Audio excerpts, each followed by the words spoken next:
Bonjour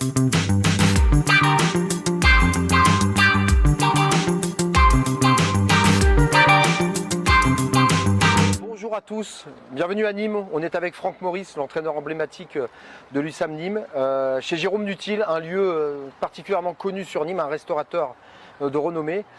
Franck, bonjour. Bonjour Greg. Alors j'ai une tendresse particulière d'accueillir Franck avec nous parce que Franck, on se connaît depuis qu'on est enfant. On a partagé l'équipe de France Junior, Espoir, on a fait le bataillon de Joinville ensemble. On a fait notre première sélection en équipe de France. Tu te rappelles quoi exactement que c'était? Je me rappelle, c'était à Thionville, au Palais des Sports, Jean-Pierre Adams, et c'était contre la Norvège, si je me souviens bien. Ouais, tu as une mémoire bien meilleure que la mienne. Franck, tu as été l'entraîneur principal de l'USAM Nîmes depuis 2014. Tu as fait 8 ans ici. C'est quand même un beau parcours. Tu vas quitter Nîmes pour rejoindre Dunkerque. Pas un choix facile, il faut le dire. Qu'est-ce que tu peux nous dire sur ces 8 années? C'est passé très vite déjà, c'est la première des choses. Et puis, au moment de se retourner, je pense que ce qui prédominera, ça sera la fierté. Parce que quand je suis arrivé ici, je devais passer un petit peu de temps sur le centre de formation. Et puis, les difficultés de l'équipe première ont fait que je suis arrivé sur l'équipe professionnelle un peu plus rapidement que prévu, même si ça avait été envisagé quand Jérôme Chauvet est venu me chercher à Saintes. Mais ça s'est un petit peu précipité et puis il a fallu tout de suite prendre la machine en route. Et à ce moment-là, l'équipe elle était relégable et aujourd'hui, ça fait 3 années de suite qu'on est en Coupe d'Europe. Le Parnasse est une salle remplie à la fois de partenaires et de spectateurs. On avait 5 joueurs sur la dernière liste de Guillaume Gilles dans les 30 présélectionnés de l'équipe de France. Donc il y a une identité aussi dans cette équipe de jeu, de combattants, vraiment un caractère très particulier qu'on a su avec le staff et avec les joueurs développer, stabiliser. Et puis aujourd'hui, je crois que le club et l'équipe, ils sont sexy. Voilà, ils donnent envie à des très grands joueurs de venir. Ils donnent envie à des grands entraîneurs de pouvoir s'imaginer à l'intérieur du projet. Et moi, je me dis qu'avec le staff et avec les joueurs, on a bien fait le boulot. Donc tu as le sentiment du devoir accompli. Pour toi, tu as fait le boulot. Oui, j'ai le sentiment d'avoir pu faire avancer l'équipe, d'avoir fait avancer les joueurs, d'avoir donné une image du club et de l'équipe qui est une image positive. Après, il y a toujours des choses qu'on aurait certainement pu mieux faire. Mais encore une fois, on avance. On a avancé et on continue d'avancer. Et ça, c'est important que la dynamique elle soit positive parce qu'on a traversé des moments particuliers, comme tous les clubs. La pandémie, ça a été un moment particulier. Mais même à l'intérieur de ces moments-là, on a dégagé quand même quelque chose de particulier, je pense, dans le paysage du handball français.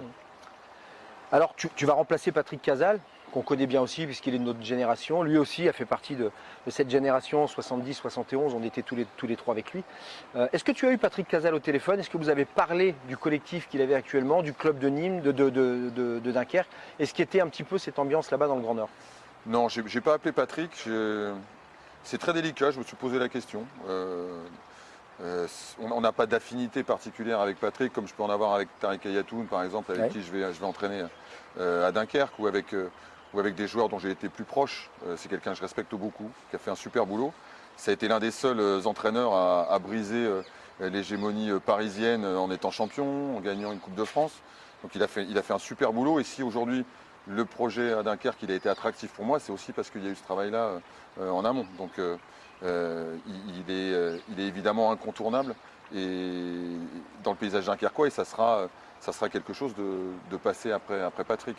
Mais je ne l'ai pas appelé, voilà, j'ai eu la timidité de le faire. Par contre, j'ai eu Arnaud Calmery, l'entraîneur adjoint, que j'ai appelé, simplement pour lui dire, voilà Arnaud, ce que tu avais entendu est vrai, je serai entraîneur de Dunkerque la saison prochaine. C'est toujours des moments délicats parce que c'est à la fois le métier, c'est-à-dire que quand on arrive dans un club, on prend forcément la place de quelqu'un. Il y a des décisions qui sont prises par des dirigeants. On les subit parfois, moi je les subis à Nîmes, Patrick le subit à Dunkerque et on en profite à d'autres. Bon, c'est le métier. Moi j'essaie de le faire dans le plus grand respect possible et surtout de ne pas perturber ce qui est la fin de la saison à Dunkerque avec des actions qui seraient des actions, je dirais, où j'empiéterais sur le domaine de l'actuel entraîneur. Chacun son rôle et chacun son moment. Il y a une saison à préparer, mais il y a surtout une saison à finir. Alors, on te connaît comme entraîneur de masculin. Je sais que tu as 2 filles qui font du handball, dont une qui, pour le coup, est passée professionnelle il y a pas si longtemps que ça. Est-ce qu'après un passage sur Dunkerque, tu serais capable de dire, allez, je change un petit peu ma vie d'entraîneur, je vais aller me confronter au handball féminin et pourquoi pas aller entraîner tes filles, parce que du moment où tu touches le monde professionnel, ça doit être quand même quelque chose d'assez exceptionnel d'aller entraîner sa propre fille.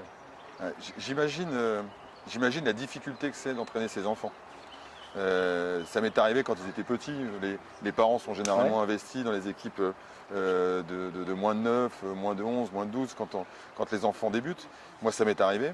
Ma fille, je l'ai fait commencer, ma grande fille, je l'ai fait commencer le handball à Marnay, où on habitait près de Besançon. Et c'était des moments très agréables. Maintenant, être confronté au management de ses enfants dans un secteur de performance, ça doit être autre chose. Ouais. Parce que c'est plus les mêmes.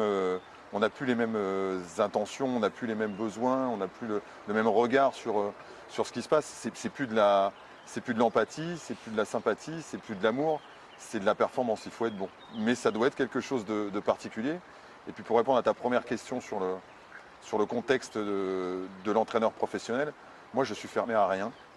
Et je trouve que le handball féminin, puisque je le suis un peu particulièrement, était un handball riche dans d'autres domaines que le handball masculin.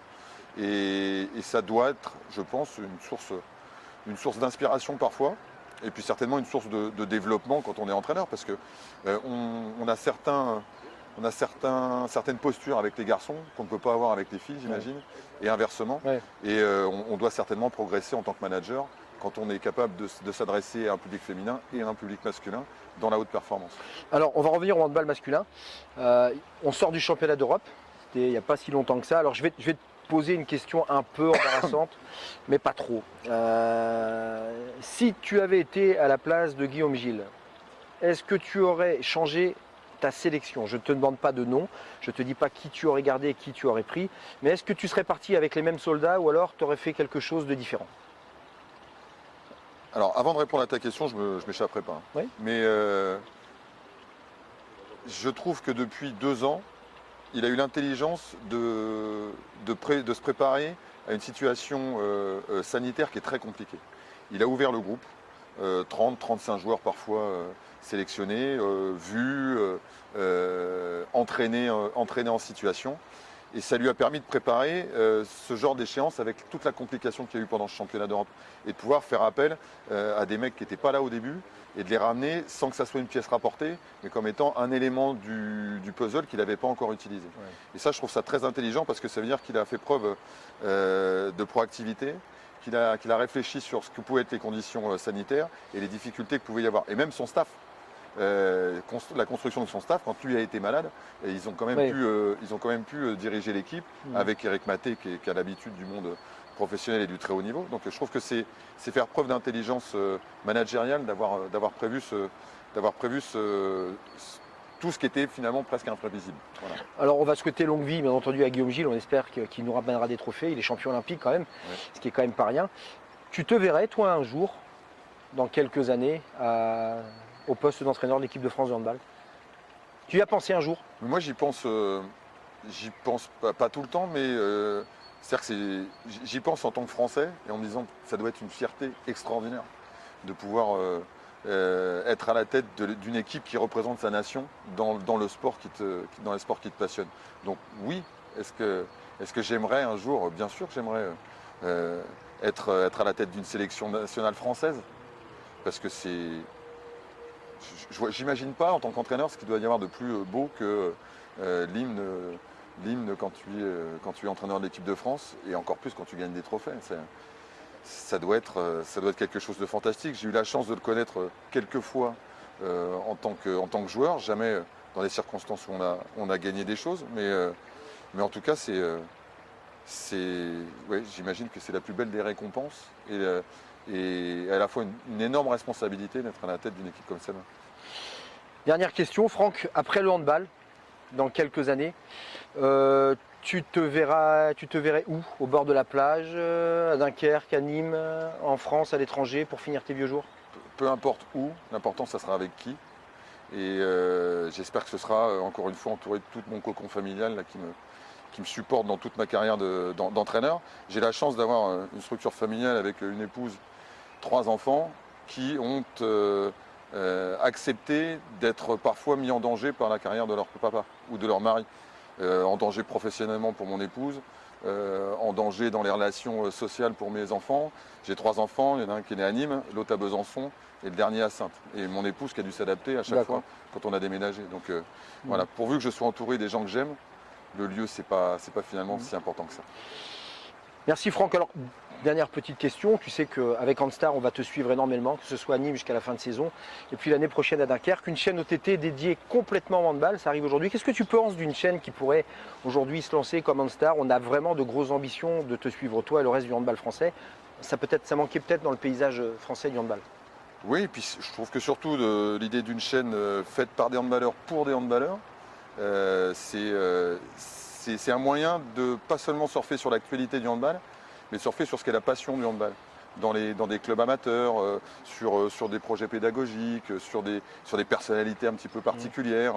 Je trouve que le panel handball offre tellement de choses, tellement de gens spécifiques, d'endroits spécifiques et de personnes à croiser que de se dire, ben voilà, on va essayer de vous offrir ce qu'est le handball finalement. Et le handball, c'est la passion, c'est la pluralité, c'est l'éclectisme, c'est se croiser, c'est faire la fête, c'est parler, c'est boire des coups. Et c'est aussi faire du haut niveau. Mais il n'y a pas que le haut niveau. Alors, petit scoop pour Handstar. On va laisser Franck partir à Dunkerque.